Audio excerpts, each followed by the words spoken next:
kehadiran-Mu Tuhan, membawa puji-pujian kami. Satu kalangan yang bertanda di atas puji-pujian, yang siap berikan yang terbaik dengan suara yang terbaik buat Tuhan kita. Haleluya.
sore ini Tuhan. Di atas segalanya Tuhan.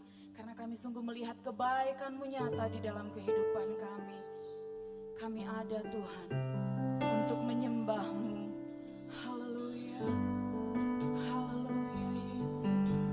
Syukur. Bila ku buka mataku dan lihat wajah-Mu,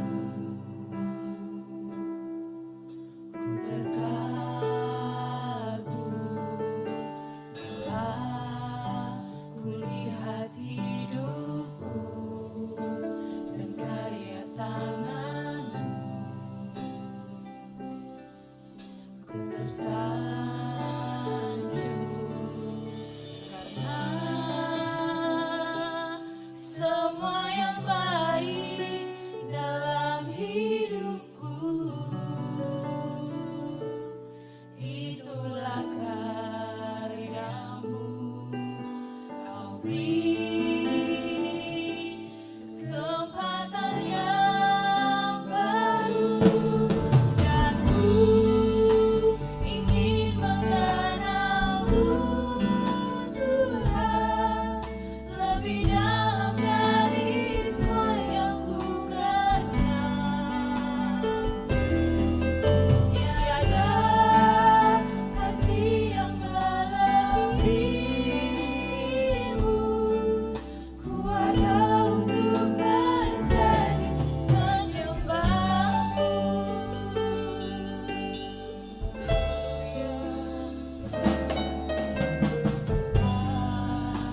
Ku buka mataku dan lihat wajah-Mu, ku tersanjung. Bila ku lihat hidupku dan karya tangan-Mu, ku tersanjung. Karena semua yang baik dalam hidup ini Tuhan, semua yang karya-Mu Yesus, kami bersyukur. Itulah haleluya.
di masa sukar yang kami sedang jalani hari-hari ini Tuhan.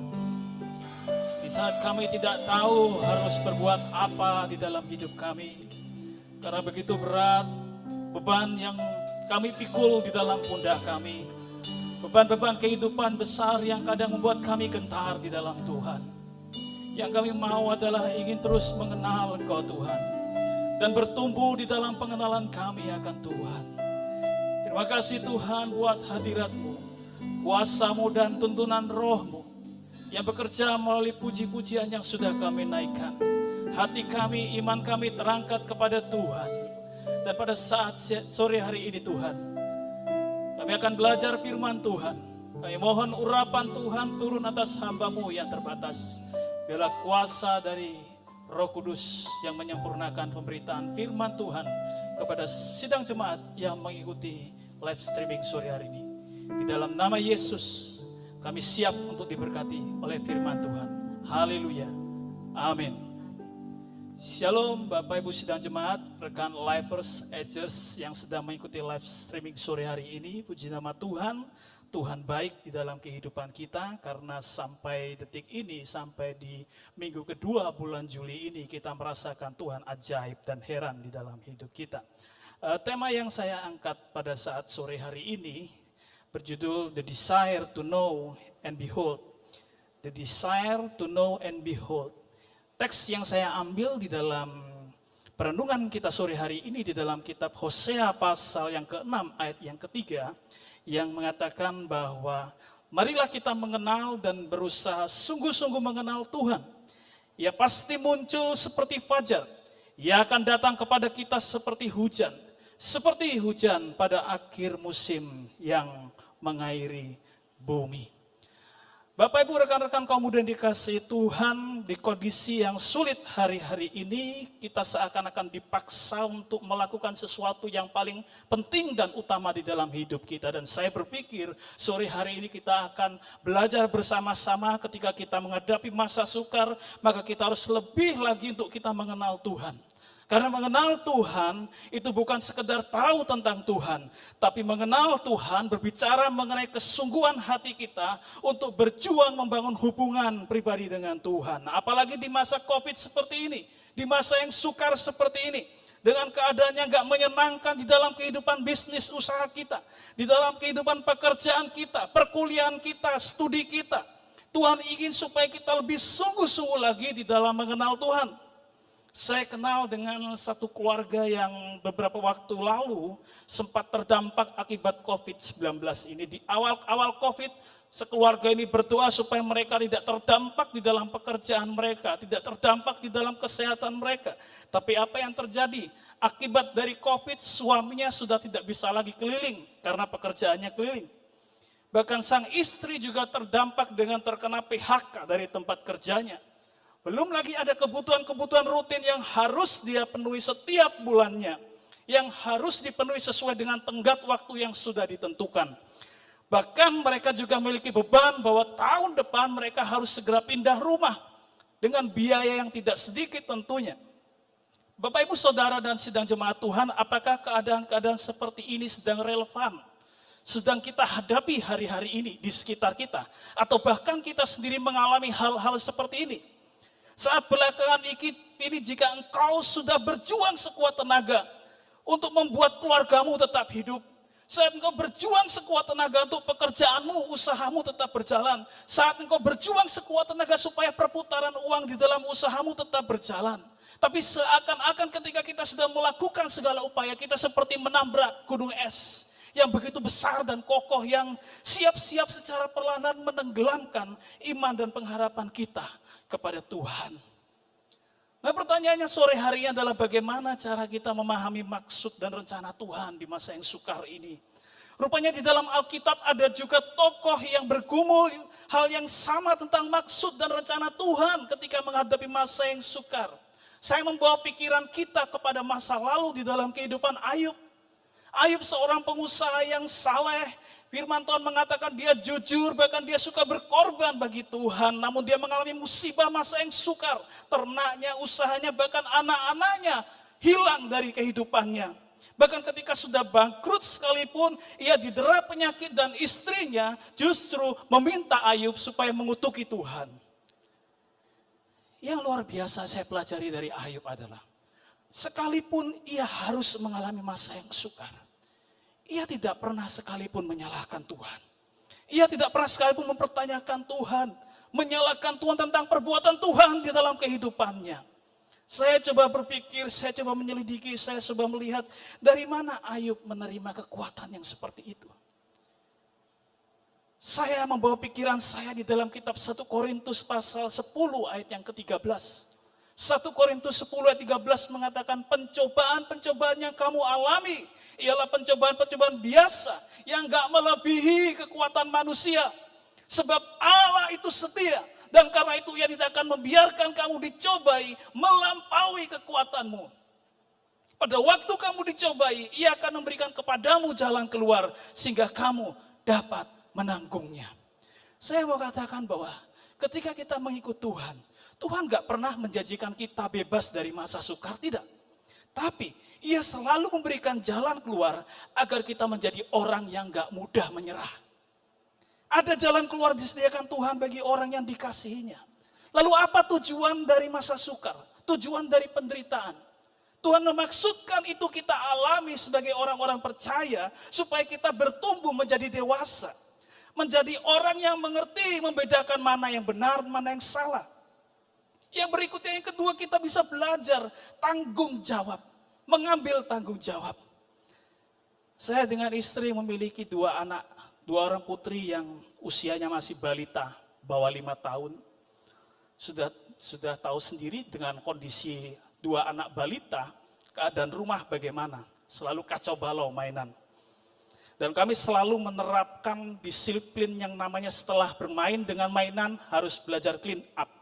Nah, saya ini sebagai seorang ayah gak tegaan dengan anak. Lain dengan istri saya. Istri saya selalu berperan menjadi seorang bad cop, gitu ya, polisi yang jahat, ngamuk. Sementara saya berperan sebagai malaikat pelindung. Tapi saya sadar bahwa apa yang saya lakukan ini tidak benar.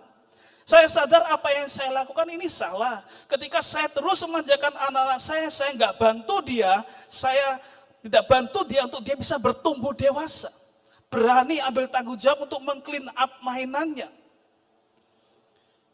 Bukankah seperti itu yang Tuhan juga lakukan di dalam hidup kita? Ketika kita menghadapi masa yang sukar, bukan berarti Tuhan tidak sayang kita, tapi Tuhan sebenarnya ingin mengajarkan kita, menuntun kita untuk kita bertumbuh semakin dewasa di dalam Tuhan. Dan sore hari ini saya akan membawa kita belajar 3 hal yang membuat seseorang sungguh-sungguh mengenal Tuhan di masa yang sukar. Yang pertama, bicara mengenai intimate relationship. Dan yang kedua, bicara mengenai renew constantly. Dan yang ketiga, bicara mengenai focus on God. Yang pertama, intimate relationship. Di dalam kitab Mazmur pasal 91 ayat yang ke-14. Dikatakan demikian firman Tuhan. Sungguh hatinya melekat kepadaku. Maka aku akan meluputkannya, aku akan membentenginya. Sebab ia mengenal namaku. Bapak Ibu rekan-rekan kaum yang dikasihi Tuhan, penyertaan Tuhan dalam hidup seseorang itu tidak bergantung kepada seberapa besar kebaikan yang dia lakukan dalam hidupnya. Tapi seberapa besar minat hati kita untuk menginginkan Tuhan hadir dalam hidup kita. Untuk menginginkan Tuhan ada dalam hidup kita. Apalagi di masa yang sukar ini, Bapak Ibu. Sederhananya seperti ini. Berapa banyak dari rekan-rekan kaum muda yang punya akun medsos pribadi, baik Facebook, IG, atau bahkan yang punya channel YouTube sebagai seorang YouTubers. Kalau kita produktif, maka tiap hari kita akan share, kita akan posting renungan, atau quotes-quotes, atau mungkin kita akan share habits kita setiap hari, atau kita share tutorial memasak, tutorial berkebun, tutorial pelihara lele mungkin. Dan kadang-kadang kita sertakan tanda tagar atau hashtag. Supaya apa? Supaya orang baca postingan kita. Supaya apa? Supaya kita berharap mereka menjadi follower kita. Supaya mereka menjadi subscriber kita kalau kita sebagai seorang YouTubers. Dan saya pribadi, saya bisa saja share konten apa saja di medsos saya. Karena itu punya medsos saya sendiri.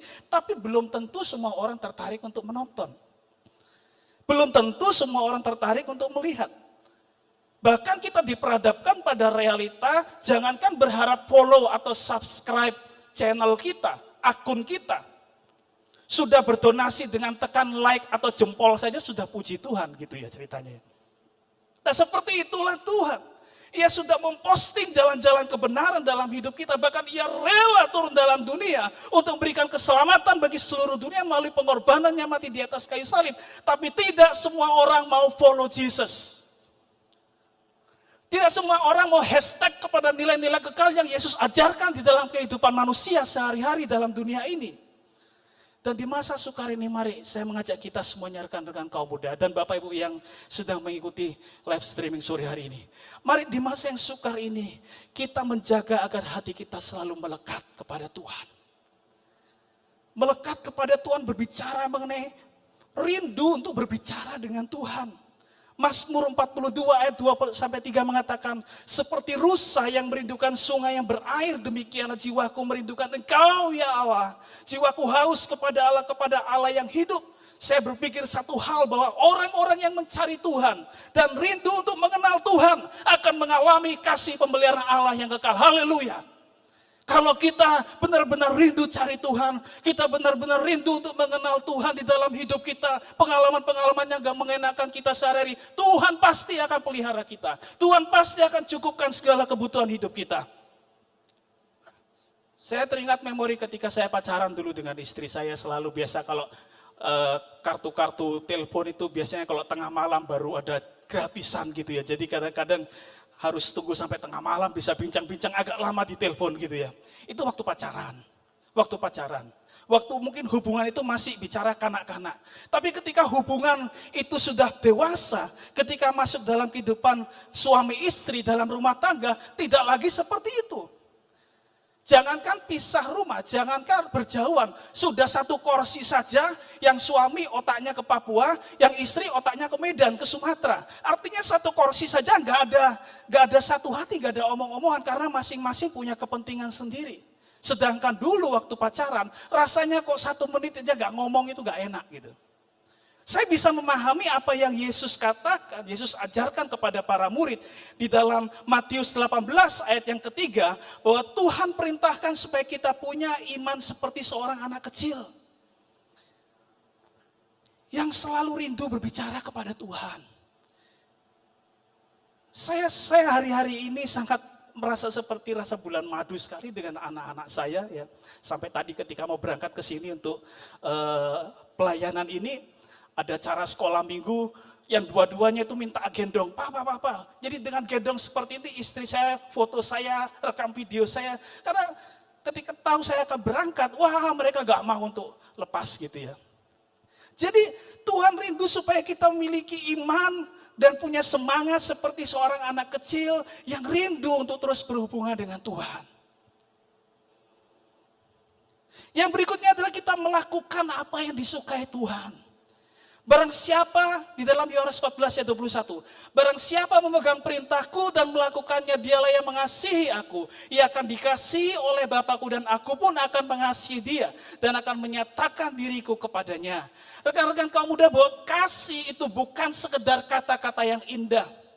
Kasih itu adalah komitmen dan perbuatan. Mengasihi Kristus dibuktikan dengan kita menaati apa yang dia katakan di dalam firman-Nya. Di masa yang sukar saat-saat ini, lakukan apa yang disukai Tuhan. Kasihi orang-orang yang Tuhan tempatkan di sekitar kita. Karena apa? Karena masa sukar. Karena kadang mencabik-cabik damai sejahtera di tengah keharmonisan hubungan rumah tangga. Mencabik-cabik damai sejahtera di dalam hubungan orang tua dan anak.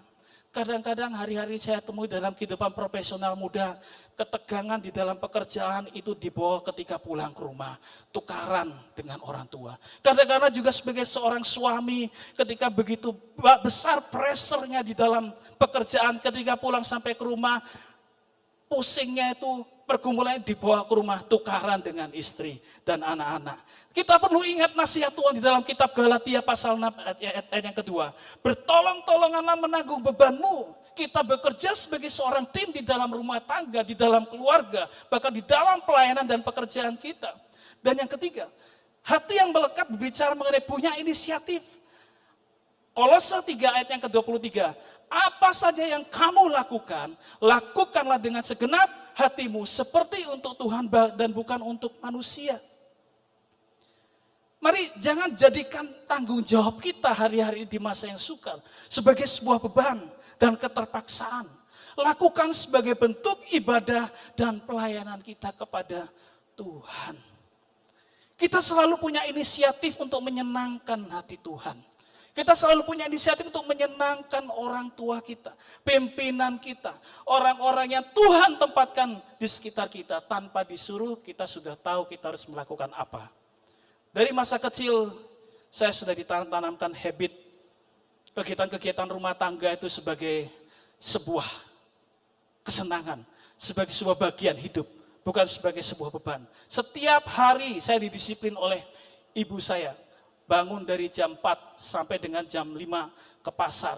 Jam 6 sampai dengan jam 7 keliling sekolah-sekolah memasukkan jualan-jualan. Lalu kemudian sekolah, lalu kemudian pulang ke rumah jam 1 harus istirahat sampai jam 3. Lalu kemudian ada kesempatan main cuma 1 jam, jam 5 sampai jam 6. Setelah itu apa? Harus belajar di rumah sampai jam 9. Dan itu saya lakukan terus-menerus setiap hari. Dari masa kecil saya sampai ketika saya masa dewasa. Itu menjadi sebuah habit. Dan dari habit itulah saya mempunyai inisiatif untuk masa depan saya, apapun yang saya lakukan tanpa disuruh, saya tahu harus melakukan apa yang bisa saya lakukan dalam hidup kita. Yang kedua, renew constantly. 1 Yohanes pasal 2 ayat 15-16 dikatakan demikian. Janganlah kamu mengasihi dunia dan apa yang ada di dalamnya. Jikalau orang mengasihi dunia, bukanlah berasal dari Bapa, melainkan dari dunia. Tuhan menginginkan kita menikmati apa yang Tuhan janjikan untuk kekekalan. Dan itu jauh lebih berharga daripada kesenangan dunia yang berujung kepada kesia-siaan. Beberapa hari yang lalu saya lihat postingan berita viral mengenai seorang anak yang tega melaporkan ibu kandungnya di Lombok Tengah karena masalah motor. Jadi keluarga ini ada harta warisan ayah kandungnya, sebagian untuk anak-anaknya yang lain dan sebagian untuk yang memperkarakan mamanya ini. Uang harta warisan itu dibelikan motor dan motor itu dibawa oleh mamanya ke rumah keluarganya. Ngamuk. Padahal motor itu sebenarnya dipakai untuk anak dari yang melaporkan ini. Jadi masalah antara anak dengan mama ini begitu berat sampai dibawa ke polisi oleh sang anak. Dan Bapak Ibu tahu, rekan-rekan kamu tahu apa tanggapan dari Polresnya? Kapolresnya menolak laporan itu. Alasannya apa? Pertama, alasan hati nurani. Dan yang kedua, menghormati ibu yang melahirkan pria yang melaporkan ibunya tersebut. Saya berpikir saja hari-hari ini dengan masa yang sukar kadang-kadang membentuk hati seseorang menjadi angkuh. Membentuk hati seseorang menjadi sombong. Membentuk hati seseorang terikat akan dosa. Mari kita sore hari ini belajar, di masa yang sukar kini kita belajar melepaskan pengampunan. Untuk apa Yesus mati di atas kayu salib? Supaya membebaskan manusia dari dosa, baik itu egoisme, keangkuhan hidup, ataupun kesombongan. Saya ingat sekian tahun yang lalu seorang pasutri yang punya anak tunggal. Anak tunggalnya harus mati di dalam sebuah mobil dan yang membunuh adalah mantan pacarnya dan juga pacarnya dari mantan pacarnya ini. Ketika itu mantan pacarnya menelpon perempuan ini, anak tunggal ini, untuk pergi sama-sama keluar kota. Dan di dalam mobil itu akhirnya anak perempuan satu-satunya dibunuh, dicekik sampai mati. 19 jam dia mutar-mutar di kota Jakarta. Ditaruh di dalam jok mobil bagian belakang. Sangat sadis, rekan-rekan. Dan ketika tertangkap, orang tua ini sangat sedih karena itu putri tunggalnya. Dan yang lebih sedih lagi adalah yang membunuh orang tua ini sangat kenal sekali dengan anak muda ini. Dan ketika sampai ke kantor polisi,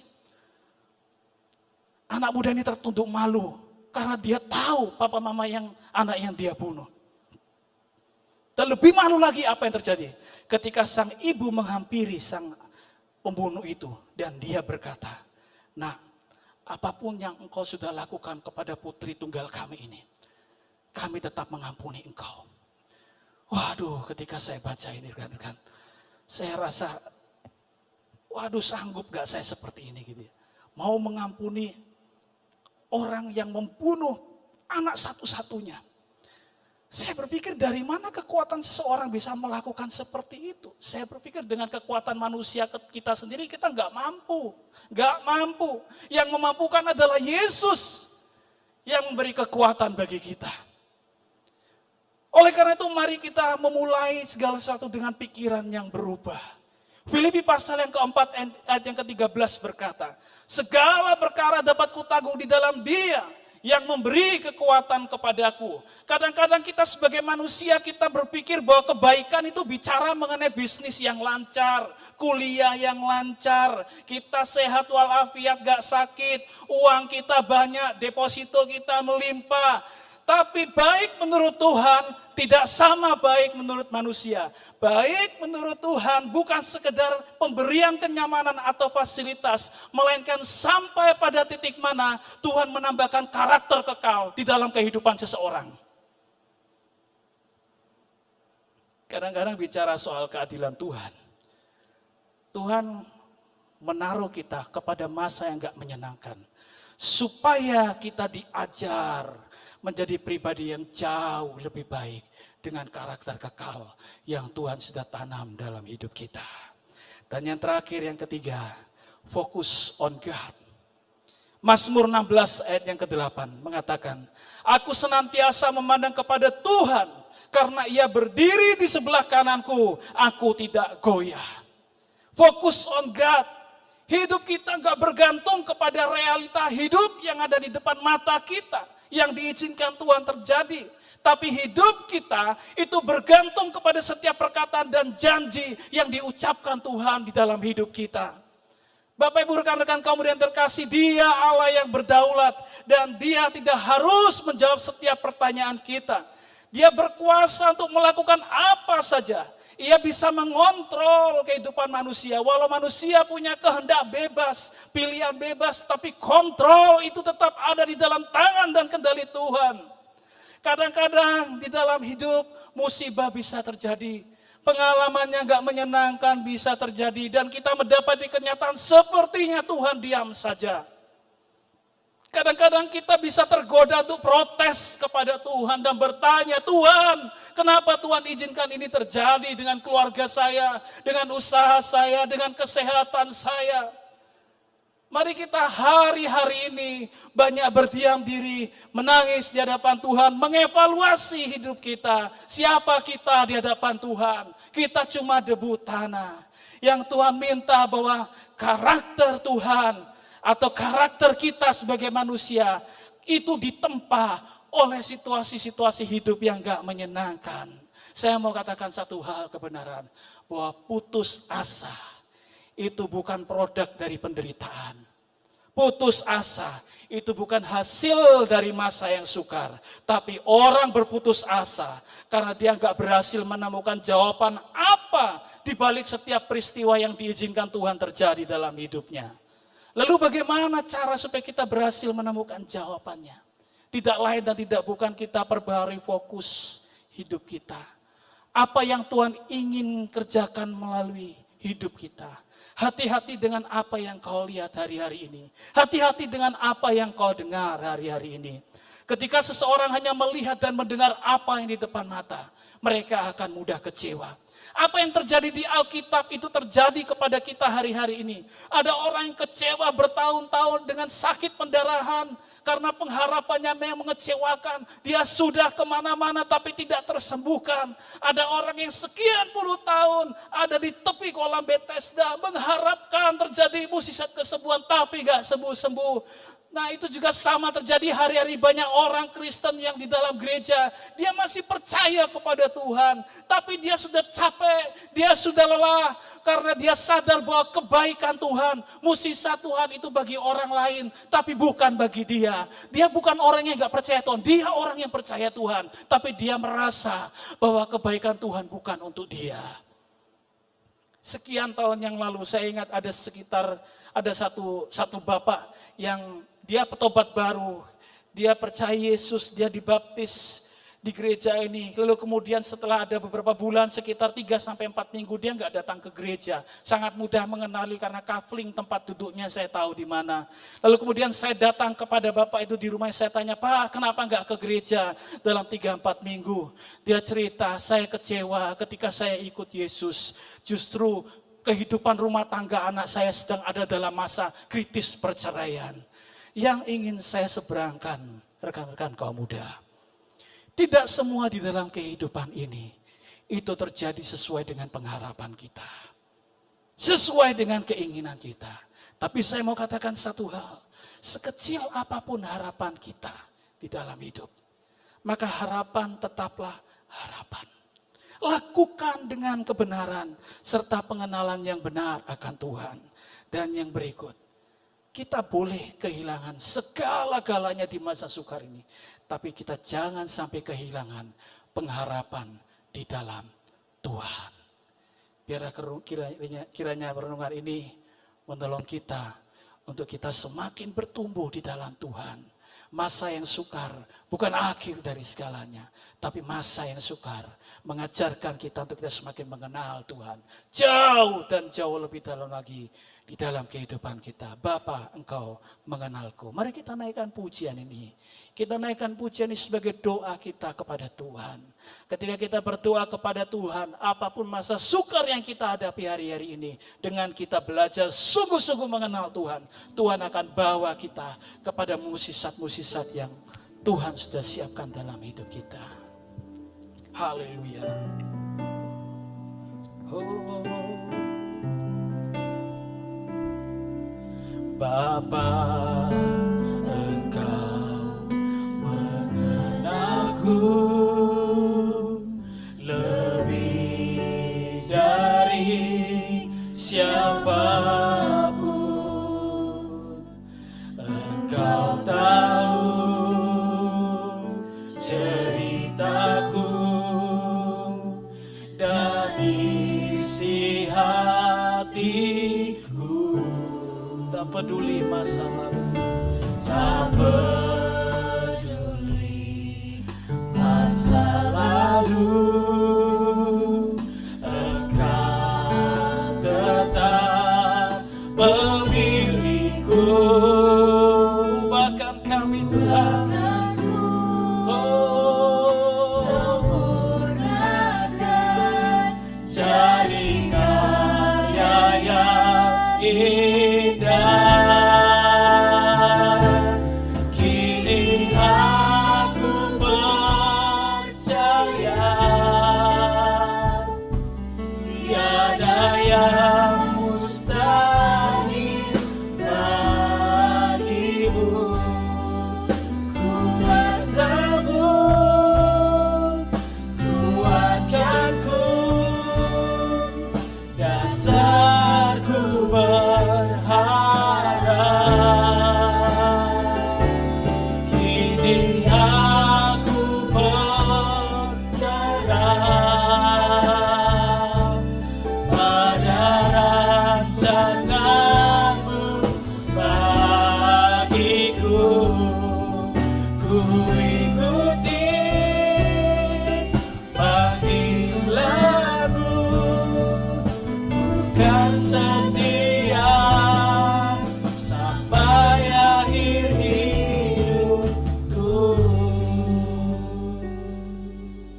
sebuah kesaksian rekan-rekan kaum muda sidang jemaat. Satu kali ada seorang wanita muda yang dokter mengatakan kandungannya harus diangkat karena dia ada miom dan selalu bleeding terus, pendarahan terus. Dia bertanya kepada dokter, apakah tidak ada jalan lain? Dokter mengatakan tidak ada jalan lain. Wanita muda ini belum menikah dan dia tahu dengan diangkatnya kandungan tidak ada lagi kesempatan menjadi seorang wanita yang sempurna. Tidak akan lagi bisa memiliki anak. Dan pertanyaan berikutnya, siapa yang menikah dengan dia? Karena tahu bahwa dia akan bisa memiliki keturunan. Dia menjalani hidupnya dengan penuh kekecewaan. Dia bertanya kepada satu hamba Tuhan, kepada hamba Tuhan yang lain termasuk kepada saya pada saat itu. Saya sebagai seorang pria, saya sebagai seorang hamba Tuhan, saya hanya berkata, Tuhan tolong kau. Filipi 4 ayat yang ke-13, segala perkara dapat kutanggung di dalam Dia yang memberi kekuatan kepadamu. Saya berdoa supaya damai sejahtera Tuhan turun atas wanita itu. Setelah amin, kami lost kontak. Dan beberapa waktu yang lampau, saya dapat kabar. Dia mengalami mukjizat Tuhan. Mukjizatnya seperti apa? Mungkin kita berpikir, oh tiba-tiba Tuhan kasih angkat kandungan dari orang lain, dia taruh kepada wanita ini, lalu diberikan kandungan yang baru. Tidak. Bukan mukjizat seperti yang Tuhan berikan. Kandungannya sudah diangkat, tidak bisa lagi kembali. Tapi yang Tuhan berikan, Tuhan memberikan harapan yang baru. Tuhan berikan tujuan yang baru dalam hidupnya. Dia menjadi seorang yang bangkit semangatnya. Dia menjadi seorang yang bangkit pengharapannya kepada Tuhan. Bahkan dia kembali melayani Tuhan. Dia kembali melayani Tuhan, menjadi seorang pendoa syafaat di gerejanya. Dia menjadi seorang anggota paduan suara di gerejanya. Dan dia menjadi berkat bagi banyak orang. Saya mau katakan di masa yang sukar ini. Kalau toh Tuhan masih belum jawab doa kita. Tapi itu tidak membatasi kita untuk bisa mengerti maksud dan rencana Tuhan di balik semua itu. Yang Tuhan minta bagi kita, kenali Tuhan, sungguh-sungguh mengenal Tuhan. Maka Tuhan akan membuka jalan yang lebar, jalan yang baik, yang penuh dengan damai sejahtera. Sehingga engkau akan mengalami kelimpahan kasih karunia di dalam Tuhan. Kita naikkan pujian ini sekali lagi. Bapa, Engkau mengenalku lebih dari siapapun. Engkau tahu Tuhan. Oh, haleluya. Dan isi hatiku, tak peduli masa lalu, apapun masa lalu kami Tuhan, Engkau selalu menyertai kami, memakai kami sebagai alat kemuliaan kami. Memilihku, ubahkanku, sempurnakan hidup kami Tuhan. Haleluya. Ini kami mengerti rencana-Mu Tuhan. Oh, haleluya. Yang mustahil bagimu, kuasa-Mu yang besar mengurapi kami. Dasar kami berharap kepada Engkau Tuhan. Haleluya.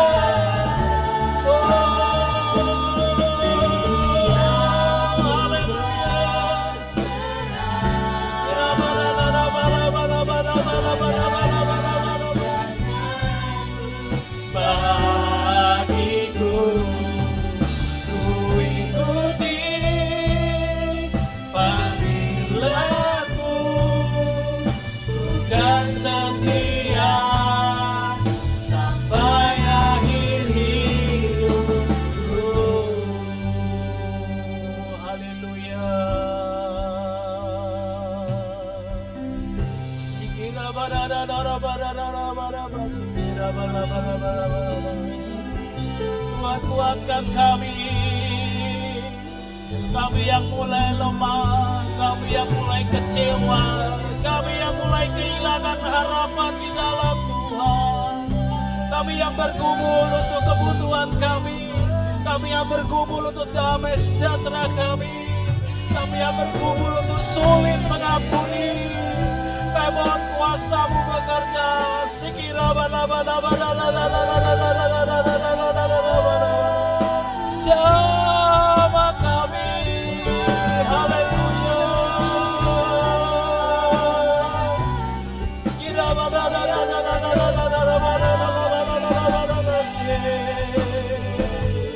Haleluya. Haleluya. Haleluya. Haleluya. Haleluya. glory, haleluya, haleluya, haleluya. Haleluya. Kami berdoa Tuhan secara khusus buat rekan-rekan kaum muda sidang jemaat Tuhan yang hari-hari ini di masa sukar ini kami mendapatkan keadaan-keadaan yang tidak menyenangkan bagi kami. Kami angkat iman kami ke dalam tangan Tuhan. Engkau Allah yang akan memberikan kepuasan bagi kami. Engkau Allah yang akan memberikan damai sejahtera bagi kami. Apapun saat ini menjadi beban kami Tuhan, kami tahu Engkau tidak meninggalkan kami Tuhan. Tolong kami untuk bisa bertumbuh dewasa di dalam Tuhan. Terima kasih Tuhan, terima kasih Hamba-Mu sudah selesai berbicara. Tapi Roh Kudus Tuhan terus bekerja di dalam hidup kami. Kami mengucap syukur dan berdoa di dalam nama Yesus. Haleluya, haleluya. Kini aku percaya Tiada yang mustahil bagimu, kuasa-Mu kuatkanku, dasarku berharap. Kini aku berserah pada rancangan-Mu bagiku. Mengikuti panggilan-Mu, bukan setia sampai akhir hidupku.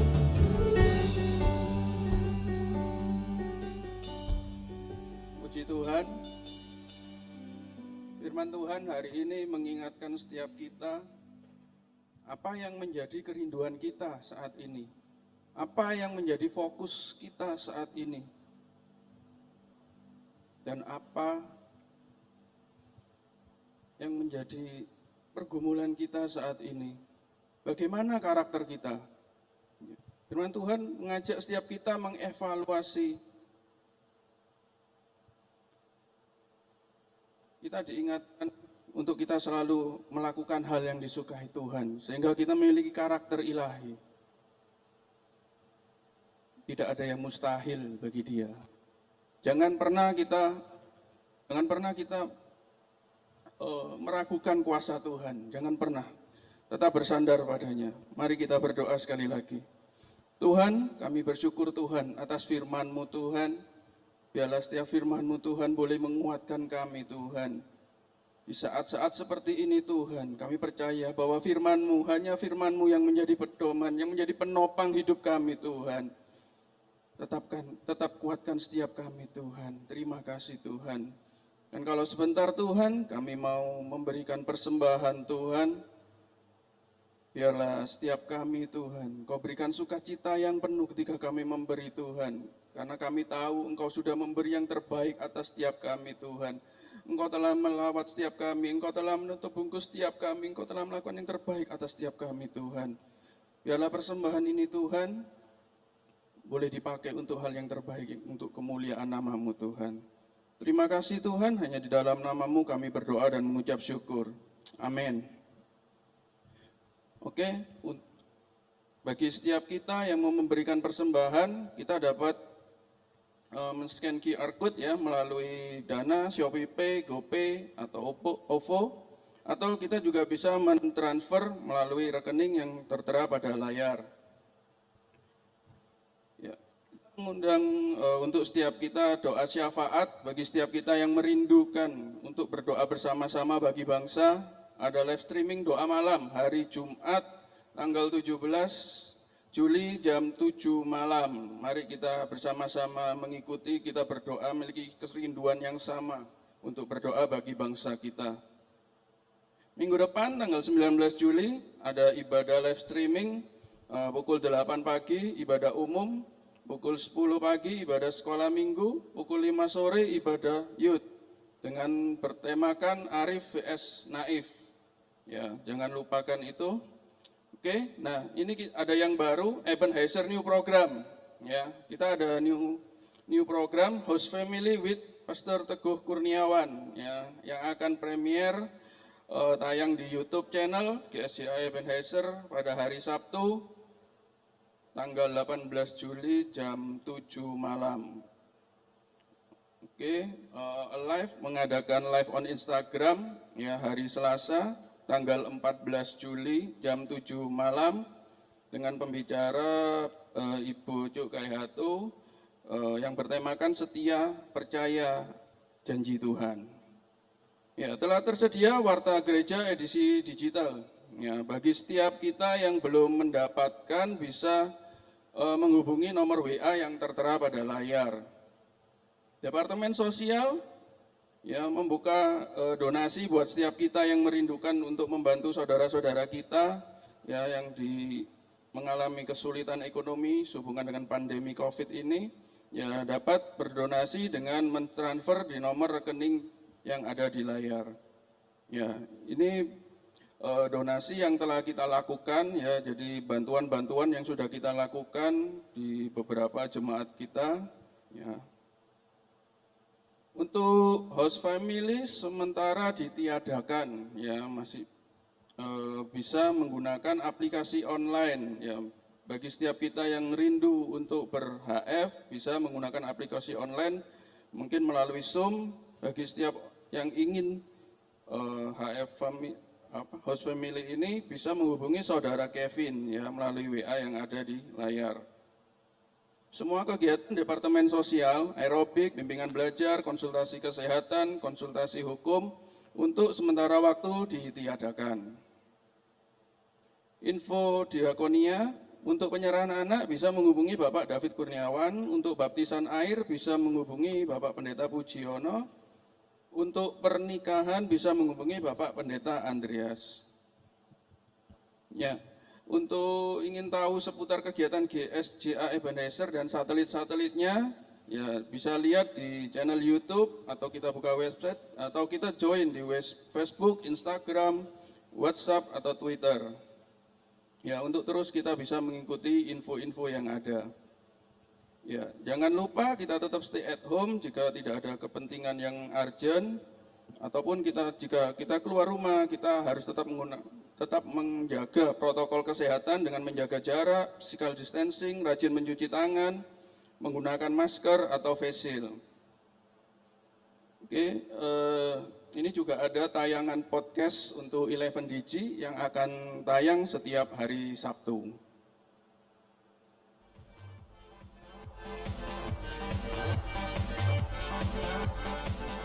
Pernah waktu itu ikut turnamen basket dan gak kesempatan main. Awalnya masih mikir, mungkin karena waktu itu masih junior. Ternyata di tahun berikutnya masih tetap gak kasih kesempatan loh. Akhirnya sampai sekarang jadi merasa insecure kalau tidak main basket. Apakah wajar jika seseorang mengalami insecure? Setiap kita itu pasti ngalamin insecure dan dealing with insecure itu setiap hari, day by day. Gimana caranya mengatasi insecure?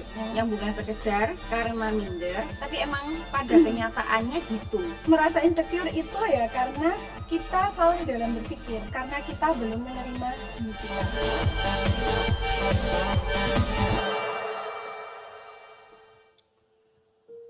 Haleluya. Di akhir dari ibadah kita, mari kita kembali melihat tema ya.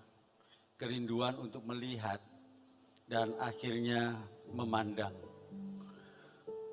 Setiap kita melihat segala sesuatu yang kita lihat, ada cerita di balik apa yang kita lihat.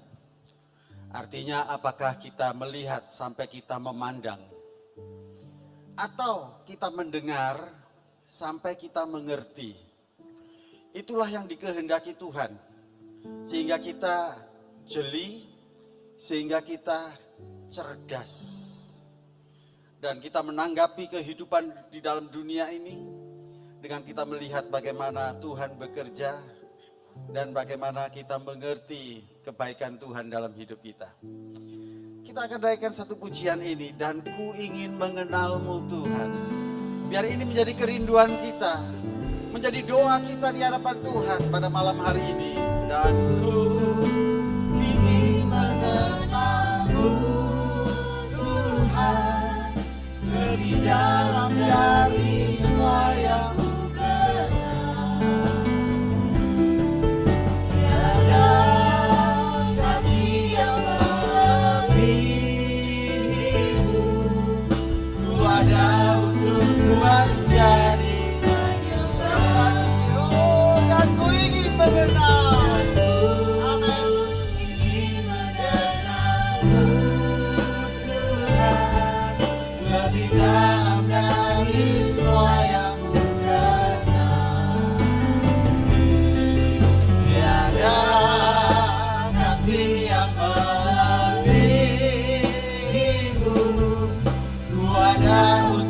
menjadi penyembah. Ku ada untuk menjadi.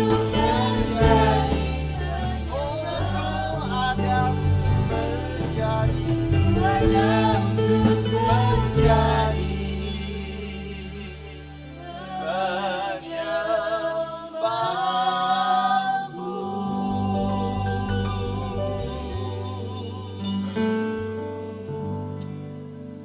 Ini menjadi kerinduan hati kami Bapa, untuk kami bisa melihat Tuhan di dalam hidup kami. Dan untuk kami terus memandang kepada Tuhan di dalam hidup ini. Kami menyadari mata jasmani kami sangat terbatas. Kami hanya bisa melihat beberapa meter di hadapan kami. Tetapi mata rohani kami dapat melihat jauh ke depan. Dari apa yang kami lihat hari ini, untuk apa yang akan terjadi nanti. Sungguh Bapa, kami mengucap syukur. Waktu Tuhan berikan mata seperti burung elang yang dapat melihat jauh ke depan. Demikian kami hari ini. Sebagai anak-anak-Mu, kami sadar kami ada di dalam masa yang sulit hari-hari ini. Tapi kami percaya, tapi kami sudah melihat untuk apa yang akan terjadi di depan kami. Bahwa Allah dengan segala kekuatan kuasanya, Dia sedang menantikan kemenangan yang sudah diberikan kepada kita untuk menjadi sebuah kenyataan. Apapun yang menjadi kerinduan hatimu hari ini, apapun yang menjadi tantangan hidupmu hari ini, percayalah engkau akan melihat pertolongan Tuhan. Bagaimana Tuhan akan bekerja dan bagaimana kasih Tuhan akan melingkupi dan kuasa Tuhan akan mengangkat engkau lebih tinggi dan lebih tinggi.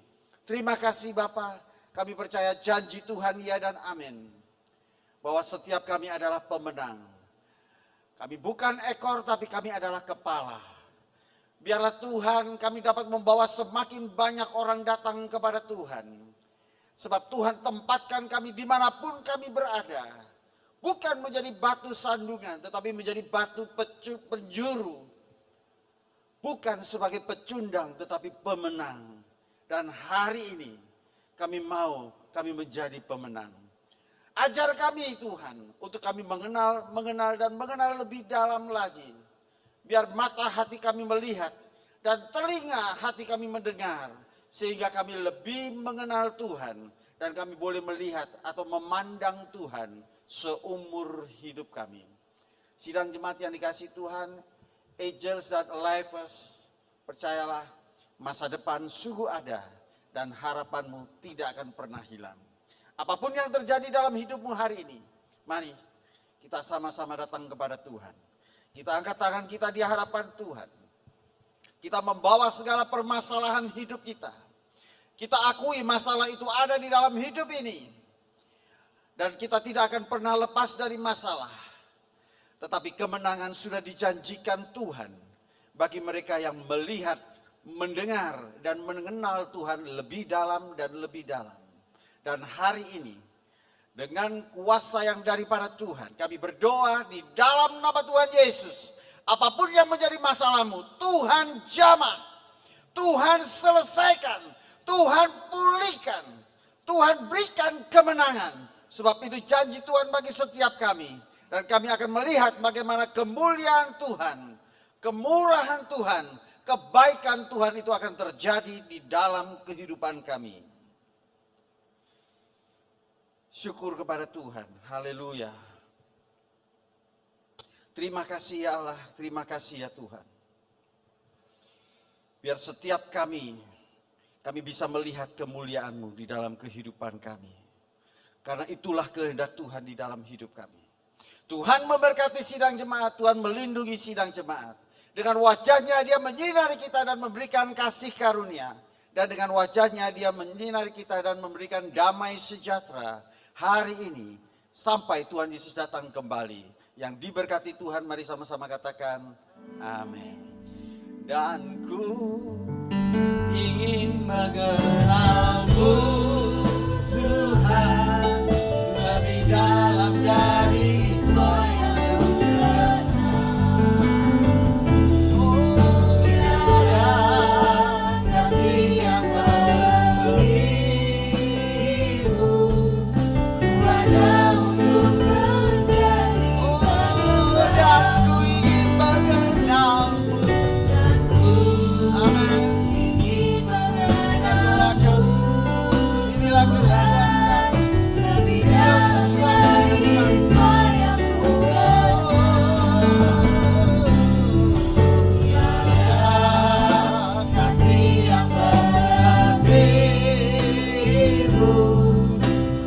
ada untuk menjadi penyembahmu. Ku ada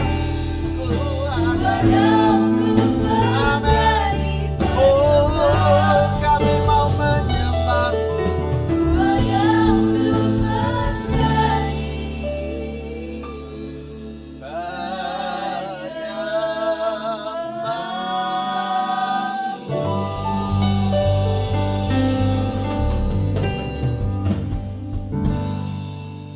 Nikmati hidupmu, Tuhan besertamu dan Tuhan memberkatimu. Amin.